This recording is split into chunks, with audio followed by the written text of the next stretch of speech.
All right. Good morning, everybody.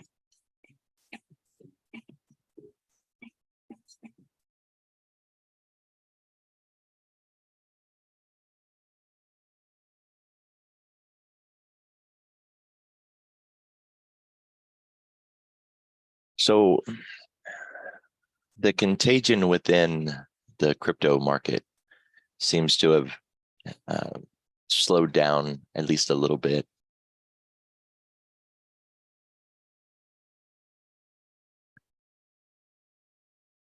But some of the names that were hit kind of surprised a few people. Crypto, or the companies that were heavily vested in it, was using that crypto for collateral and then buying other things. And so, even names like Valero were getting, impacted by this bleed.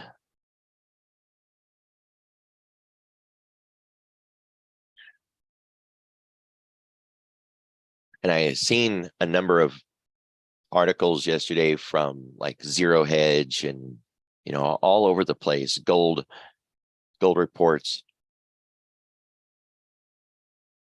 trying to connect the dots in different ways. And I am a big fan of understanding the why behind something, being able to put the pieces together and see the bigger picture. But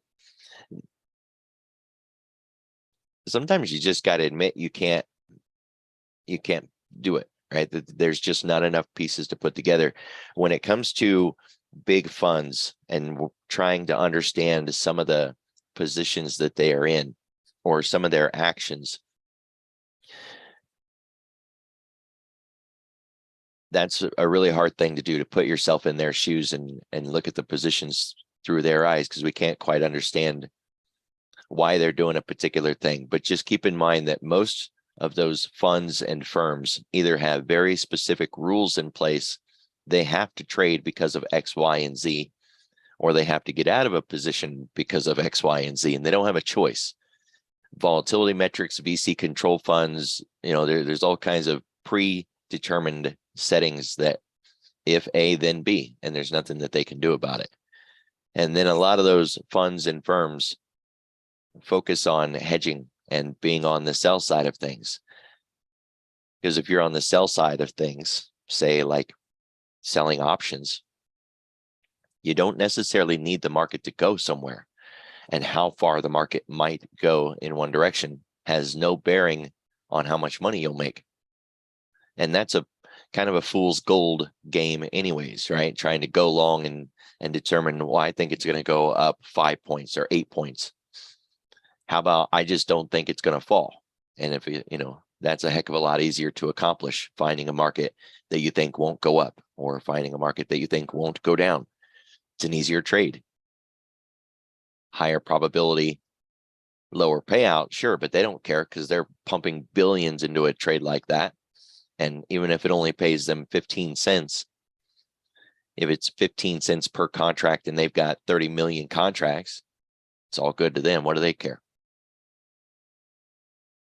So even if you can't get the why behind it, oftentimes we can recognize an inverse correlation or a correlation to something, right? We see crypto fall and something else goes up, or crypto falls and something else falls with it.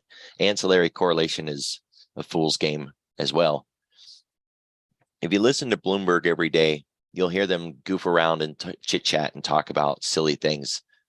One time they were talking about the correlation between the temperature coming out of the subway vents in New York City and the S&P going up and down. I'm not making that up. That's just, you can find correlation anywhere. And if you look hard enough, you can find connections to things that have no bearing to anything else, like the temperature of the subway vents in New York City and the S&P going up and down. So just because, you might find a correlation to something, correlation is not causation. Yeah, I guess it's just, once you figure out how to do the math, you kind of go measuring just about anything you can measure. We have a lot of speakers today between the ECB and our own Fed. There's not expected to be a change in the message, but instead there is expected to be a kind of a smoothing of the message. I think they're all trying to kind of read from the same script and say the same thing to reiterate kind of, just like listening to a song when it gets to that one spot and it just keeps repeating crap over and over and over. They're at that point, right? They want to smooth out the message, all get on the same page and say the same thing consistently across the board. So I'm going to be really surprised if one of these steps away from the group and says something opposite of whatever the rest of the group is talking about.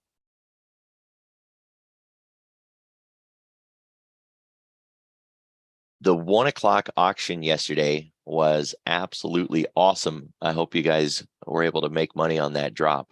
That was perfectly timed. It's another example of why we got to watch those auctions every day. As we would have anticipated, it wasn't much going on last night. The dollar kind of woke up a little bit this morning with a move off of the 110, almost a $1 move in the dollar from the lows this morning. And US dollar Japan is nearly asleep, it looks like. Maybe someone needs to give it some coffee. But otherwise, it's hold the line until we get the CPI data today.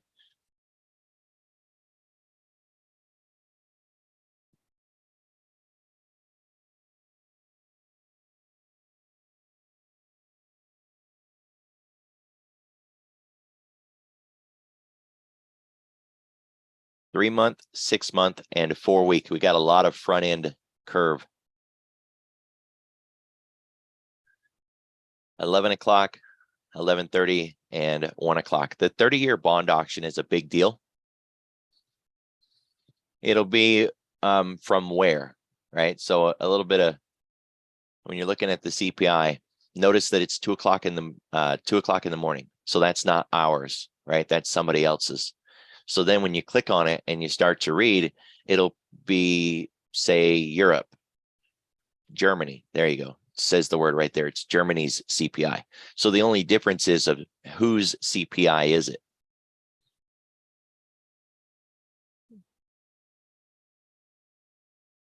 The 30-year today is expected to be impactful. That's one of the big ones. So definitely pay attention to the clock today. 1 o'clock, just like 1 o'clock yesterday, should provide some opportunity. Yesterday, we were hovering around these lows and kind of asking that question, are we going to break down from here? Are we going to rebound from here? What are we going to do? And we came into the 1 o'clock hour, and it was like pushing someone off a cliff. It made the decision and away we went. Dun, dun, dun, dun. Watch the clock. Watch the clock.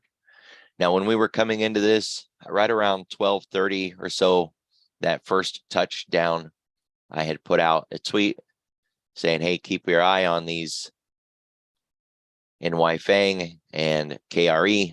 We're setting up for a move to the downside. All we got to see is an expansion away from VWAP and see the NY Fang break down below that range. Want to see the tick drop down into, say, -800 or even -1,000 would be better. And we want to see the weighted AD get below -500. It wasn't long after that, right around 1 o'clock, when we really started to expand in the weighted AD. I got the ticks below 750 into 1,000. These are just ways to help validate or confirm that, yep, we're really going. Otherwise, you kind of get the sneaky suspicion that it's just going to be another one of those wick down, come back up kind of things. Wick down, come back up. But when you got all of those other metrics coming into play as well, it gives you a little more confidence that it might actually follow through and begin to move. It doesn't mean you're going to get it right all the time. You won't. I won't. but it just brings in a little more confirmation, a little more conviction. You know, when you can point to a set checklist or a set of standards, you say, well, I need to see these things to have a full conviction in the move. My call out was to 37.50, but I ended up abandoning the position at 37.55 because we got to around 3 o'clock, and I don't like staying in those trades past 3, getting into power hour. You know, so we did finally get to my target, but I left before we got there.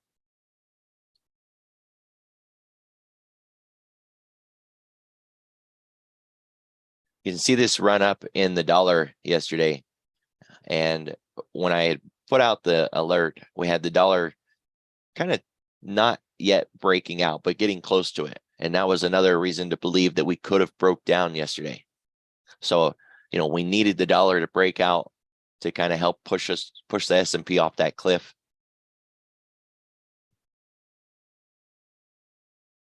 And we had the same thing going on with US dollar Japan.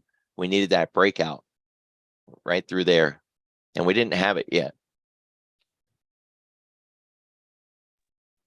So it was, you know, watching these different charts, looking for a way to validate or confirm this breakdown.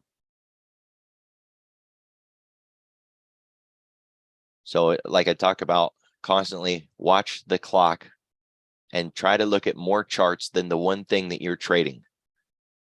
You know, if you're trading Tesla, Facebook, the S&P, it doesn't matter what you're trading. Try to look at other charts. They say price action is one of the best indicators that you could use. So look at price action on more than one product. Kind of get an idea for what's going on out there.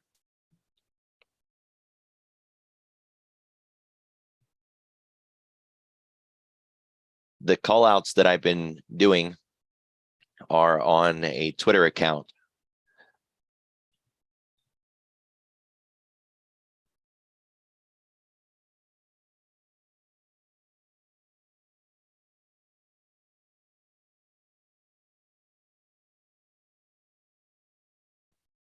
OAC Coaching 22. It's got an underscore between each of those. If you're in the Twitter Discord, then you don't have to go to Twitter to get those, right? They'll just automatically populate into that Twitter Discord, the one that I built with all the alerts, right? So it is taking my tweets and putting them in there. The problem with that bot and that Discord is that it doesn't do threads from the tweet. So it gets the original tweet, but when I'm entering or when I'm in a position and I start to fade out of it, I don't put new tweets out. I just use threads within the tweet that I'm already in. And then I mention, hey, I'm closing 50% here. I'm closing, you know, another 25% there. Okay, I'm all out. I'm out of the position. Those don't show up in that Discord. The bot doesn't recognize those threads. It only recognizes the original tweet. So if you're in the same trade that I'm in, you kind of got to go to Twitter to get it, because I'm not posting it all over the place. I'm in, you know, my own coaching Discord, and then I'm in, you know, the Bullish Bears Discord. I'm in a couple of my friends' Discords, and there's just too many places to post stuff, and that's getting old. So I just post everything right there.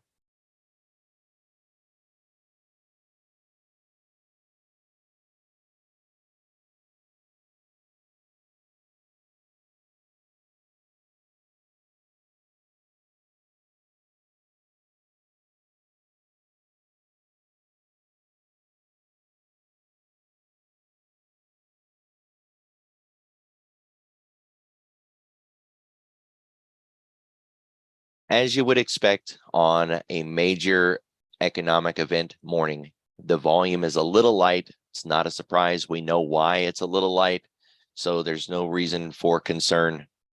And even though I say it's a little light, it's not in a worrisome level. You know, below, say, 70, maybe 80, I would really be concerned if it wasn't an economic day. If we didn't already know why volume was light, I would be concerned at a level of 70 to 80, but we're not even at that level. So there's still a lot of participation this morning, even though we're not really going anywhere.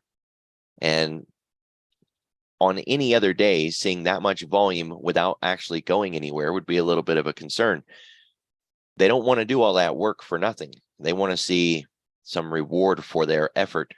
And with that much money flowing in the market, with it not going anywhere on any other day, that would really be concerning. But of course, it's CPI. There's no surprise to that. And we're ready to go.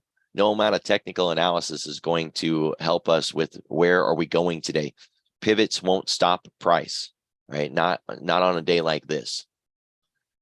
So one of the things that you want to focus on instead is the bigger picture kind of thing. The last CPI, we moved 6% in 2 days. One of the last questions that I asked yesterday was, how would your account be?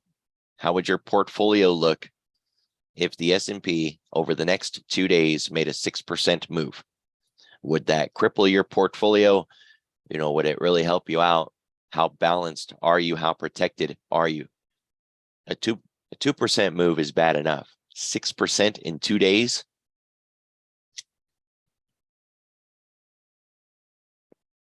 That's going to be a little rough. And if you're holding options positions, beta weighing your portfolio will help you understand the impact of the S&P moving 1%, 6%, whatever, right? Because you turn everything into apples and then you compare apples to apples instead of apples to Oreos.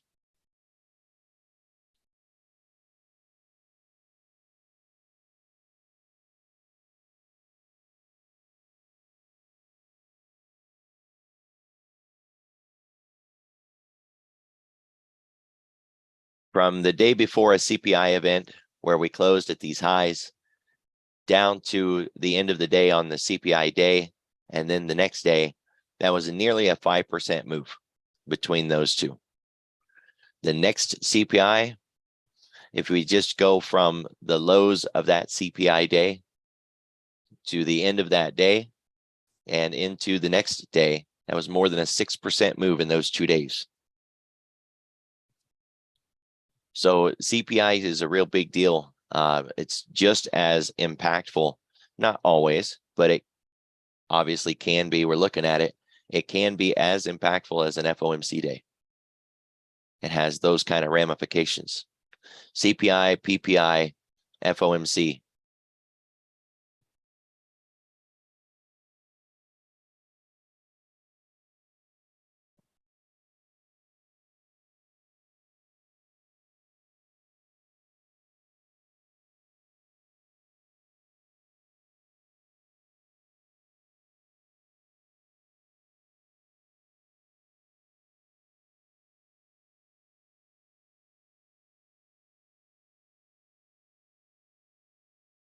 We do have a gap to fill on the daily charts. So if we do start making a move to the upside this morning, that gap fill will be the first target, right? So if we turn bullish with the news this morning, and bad news should be good and good news should be bad. So, kind of having an idea of what we're looking for.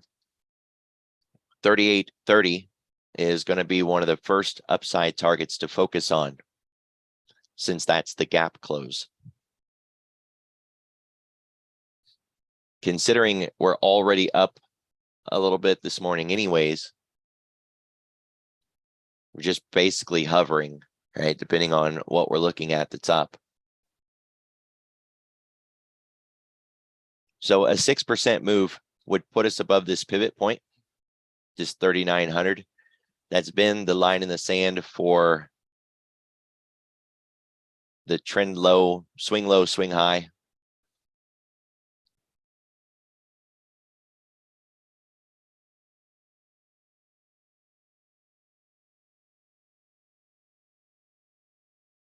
Right? When you think about how much we get on each swing,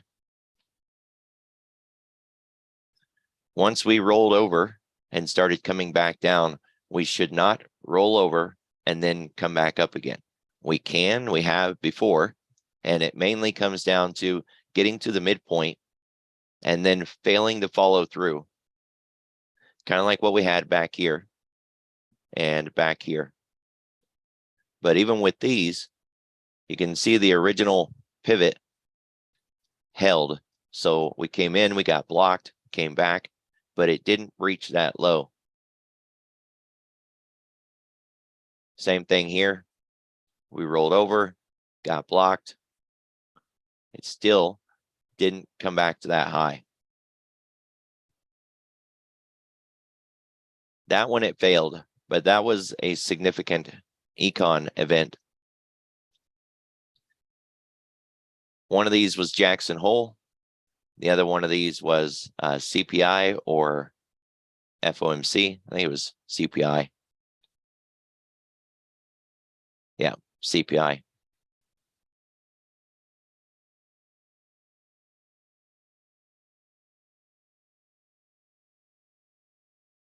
So we could come back up to the 3,900. The data today has enough juice to push us above that 3,900.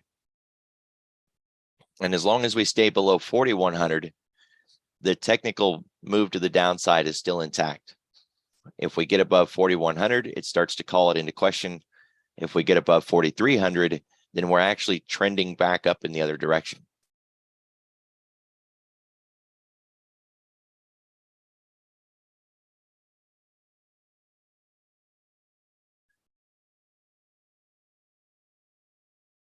When I was looking at seasonality, and I'm not a big fan of seasonality, it's hard to put faith in something like that. But seasonality says that historically, we don't see Santa Claus rallies in a bear market. Of course, somewhere in history, there has been Santa Claus rallies in a bear market, but they're not common. It's an unusual thing to see. So, kind of taking that off the table, we can also add to that we probably won't see a lot of performance chasing within the funds this year as we go into the end of the year. Not upside performance chasing, since most of the funds and firms out there right now are either out or short. So if they want performance chasing, we got to drive the market down, not up. It also kind of ties in with, if we were going to see performance chasing, why do we continue to see Apple selling? If the FANGs, Apple, Microsoft, and as someone much smarter than me said what I'm about to say, so this is not my sentence, but it sticks, and I absolutely love it. If they're going to sell this, the darling of Wall Street, the best company that you could own, the best stock, if they're selling this, why in the hell would they buy anything else? You think they're going to sell this and go get X Steel, Peloton, PayPal? No. If they're dumping Apple, they're dumping everything else. And a lot of those fund managers in the last 6 to 8 weeks have been more open about how they trade and what they trade. And most of them flat out said, we don't have a plan other than trading tech. Tech is what we trade. Monsters of Tech is what we do. We don't have anything else. We don't do anything else. So a lot of those funds have to actually learn or start developing ways to trade outside of tech.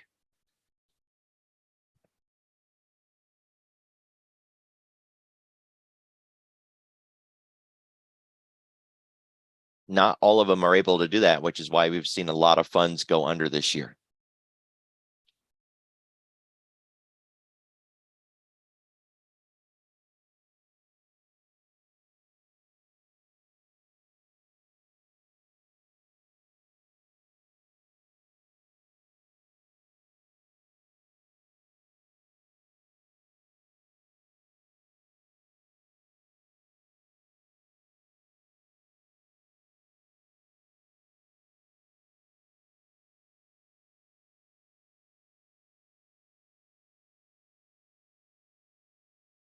All right, the small range is 39 to 37. And the big range is 39 down to 35. So just like what we do when we're looking at the ES, breaking the day down into quadrants or zones, this is the zones that we're focused on. And as you can see, we're not quite in the middle, but we're in the upper half of this two-part zone. You could break it down a little more, but really those two are all that you need. You want to focus on pivots that are inside of these two zones.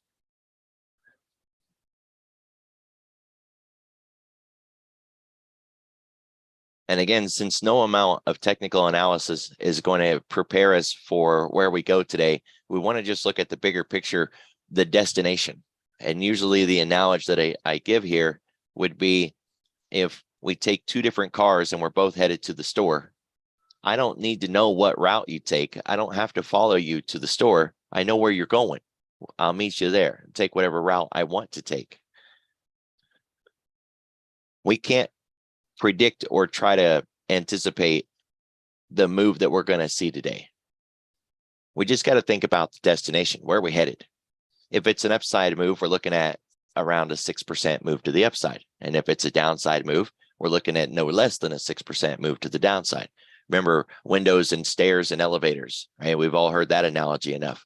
So if it is a downside move, 6% is nothing. We could easily see 8. If it's an upside move, 6 is pushing it. We're more likely to see 4. Still, it gives us a range. And it gives us an idea that if the S&P makes that kind of move, what are the rest of the market going to do?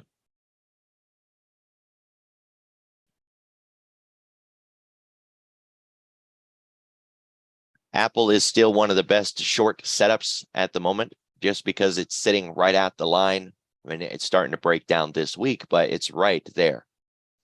When we think about everything else that's already fallen, this hasn't even come close to what its peers have done.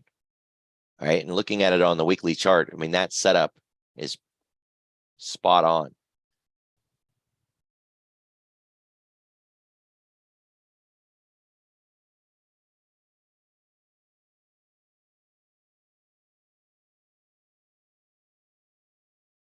In a swing position using March as our time frame, 118 and 110. Those are the 200 period moving average.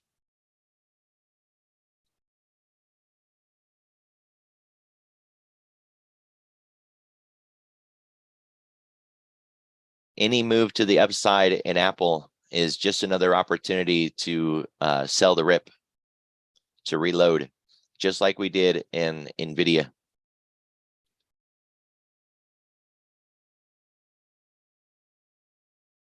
Sell the rallies.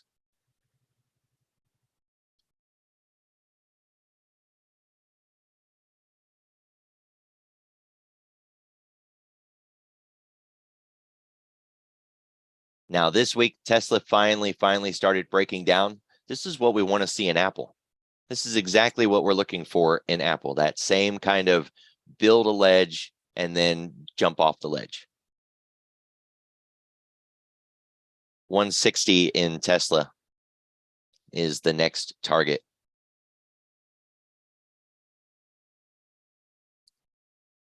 Amazon's already been doing this. It's probably not done yet, but you'd be a little late to the game.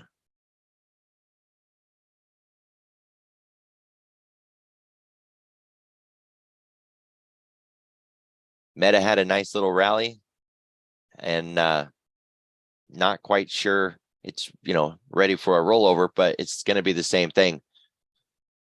Sell the rip, right? But Tesla and Apple are two of the best. MSTR got whacked with the whole crypto space, but these options are trash. I looked through there yesterday trying to find an opportunity to trade this thing because, I mean, the idea that it's going down, it's a pretty solid idea. The idea that it's going to be cut to about 50% of its current price, pretty solid analysis. But there's nothing really to trade in there. Those options are just junk. The only thing it really had to offer was you buy a put. and the puts are pretty expensive. So, this kind of goes as a great billboard for walking away from a really great trade just because there's really no great way to trade it. You can bring in cash and short the shares, but I don't like getting into that, borrowing costs and everything else, or just straight up buying the puts. And I don't really like that because the puts are expensive in this thing.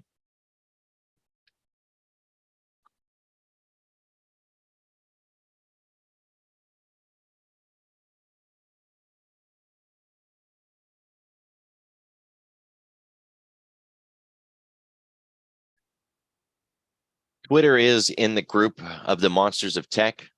I didn't put it in there. I used the NY Fang list, and this is one of the names in the list. Kind of hard to want to short something that is so strong. It's above all of its major moving averages, and it's getting ready to break out into new 52-week highs, or at least new highs on the year. Let's say it that way. But it is in a major resistance level. I wrote about this on Sunday.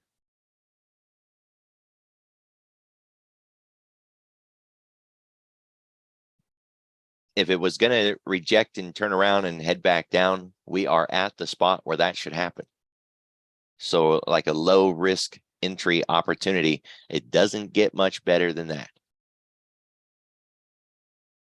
And we would be looking for somewhere around a 40% haircut from its current position. So from 50 down to say 25, but it'd be a long run to get there.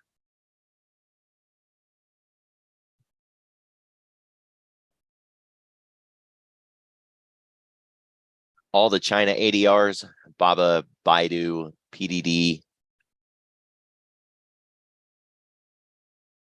Baidu and BABA are in that same NY Fang list, so monsters of tech list.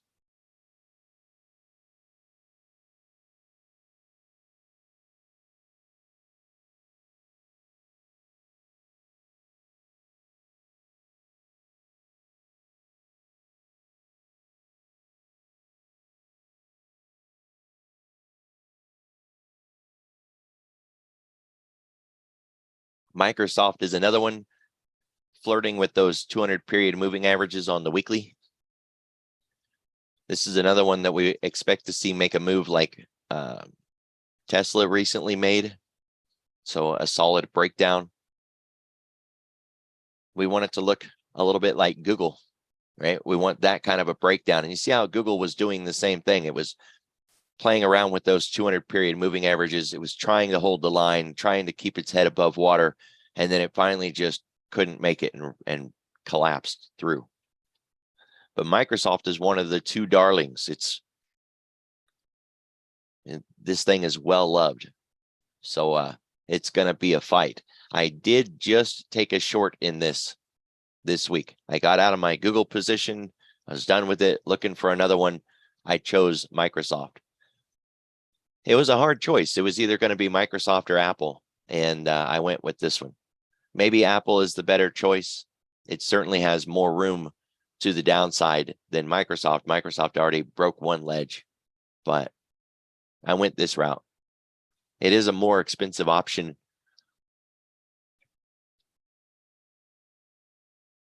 And that is a beautiful setup and a long ways to go, right? So, man, that looks good. I might just take both. So any move to the upside, should we see, CPI give the market a move to the upside today? It's not expected to be a long-term move upwards. Just like the last CPI where we came up off of those lows and we had a nice 2-week rally, and then that was it, and it rolled back over again. So I don't think anybody would say we're done with the lows, that the S&P and the NASDAQ won't see lower lows before this is all done. And that any move is just a nice reset for people to get new short positions to continue these runs to the downside.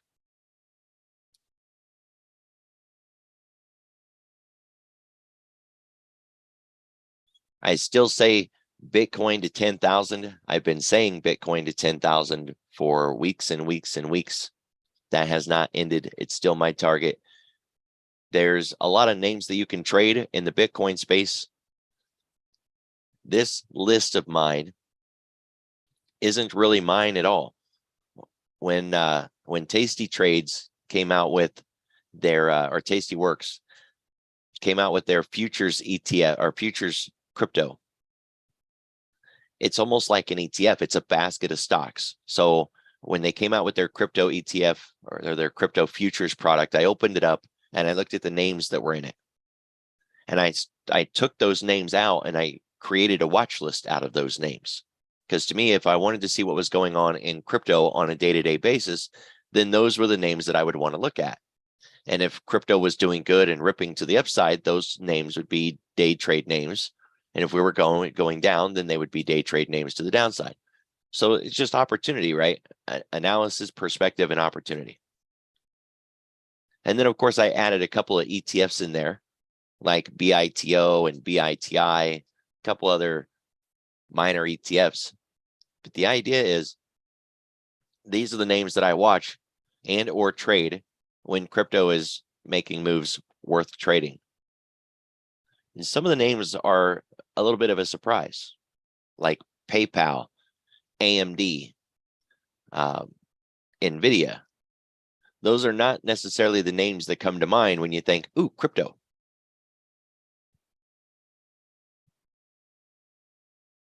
I put that list out on my Twitter feed yesterday. If this move is not done, and it's hard to see that it is going to be done. I heard it this morning. They were talking on Bloomberg, and they said, well, if you put it in Game of Thrones terms, yesterday the move in crypto was the Red Wedding. Today we're just pulling out the bodies. We're not done yet. So there's that, right?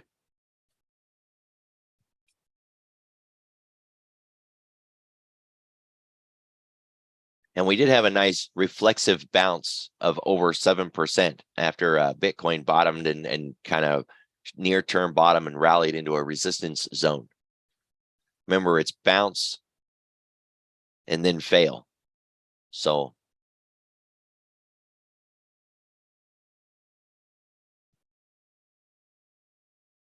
you just got to find a name that you can participate in. NVIDIA is a good one. It is already on the list for, if we broke below 140, it was going to be a great short. We broke below 140. It is a great short. But it already was a great short because it's the semiconductor industry, and that entire sector is a great short right now. Add to that, crypto's getting murdered right now, and it's in the crypto name list.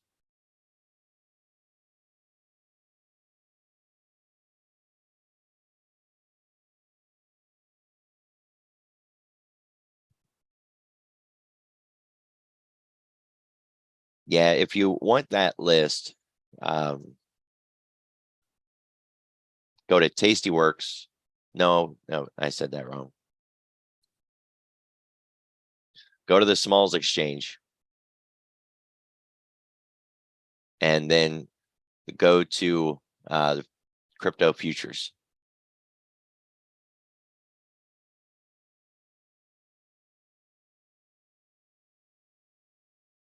There's been a lot of changes, by the way. The Smalls Exchange was actually bought by a crypto company. That's who Tom Sosnoff sold it to, was a crypto firm.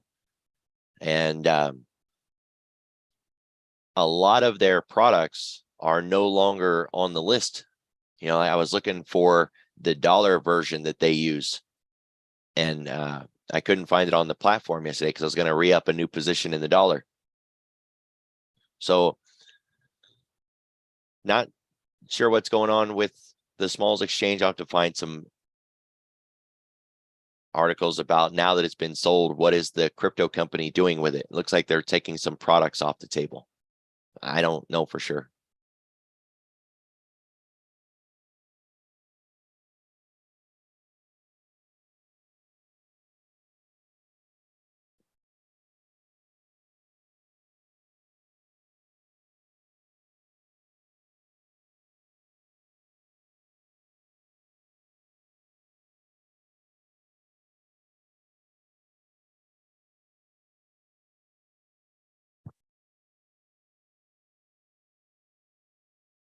All right, big picture, we're still looking for a strong dollar as we get into the later part of the year, back above 115 and then into 120, 125.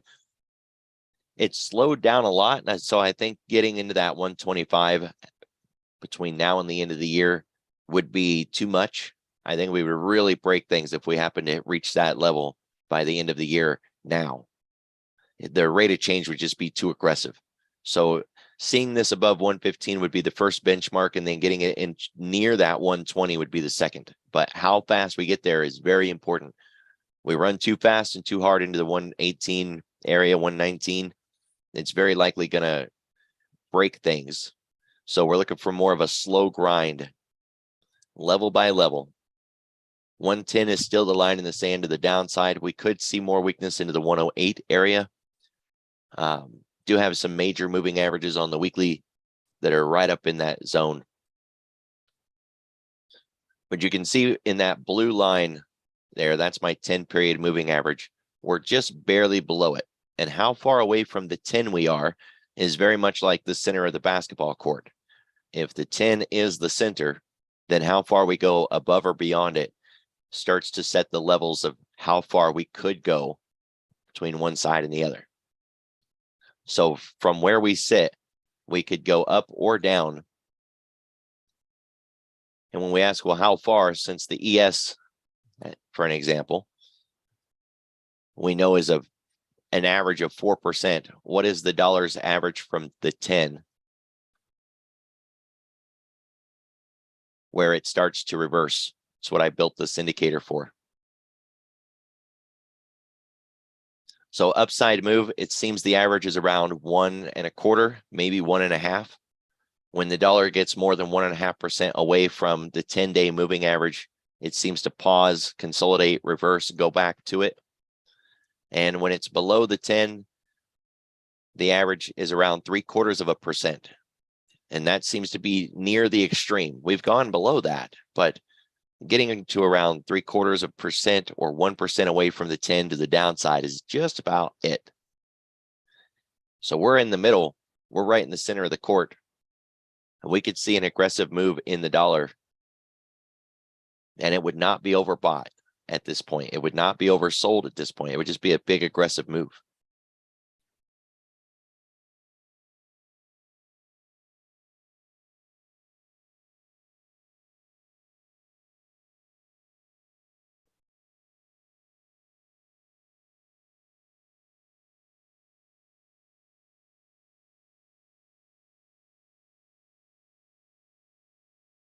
We started to see the VIX pick up yesterday.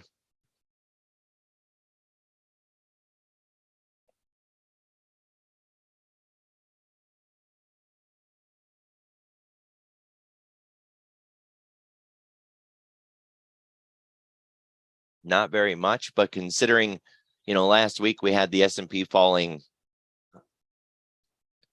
a lot, considerably, and the VIX just didn't even respond. So the idea that yesterday we actually saw the VIX wake up a little bit kind of implies that we might see more of that.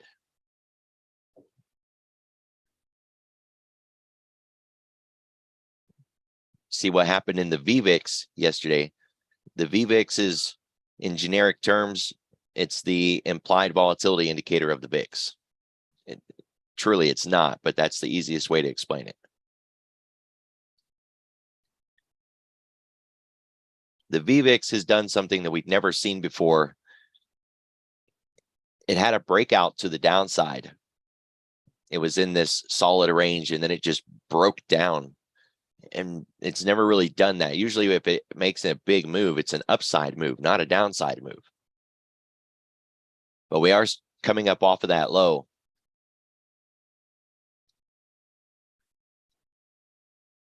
That's been the last few days. So volatility, this is reading how much volatility is in the VIX. And this is saying that the VIX is picking up volatility. Things are about to really get wild.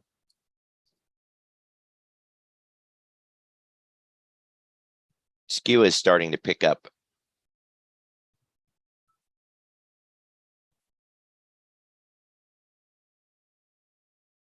So hopefully I give you guys something to think about today. It's all going to be CPI and reaction to, right? And 6% up or down is kind of my base case.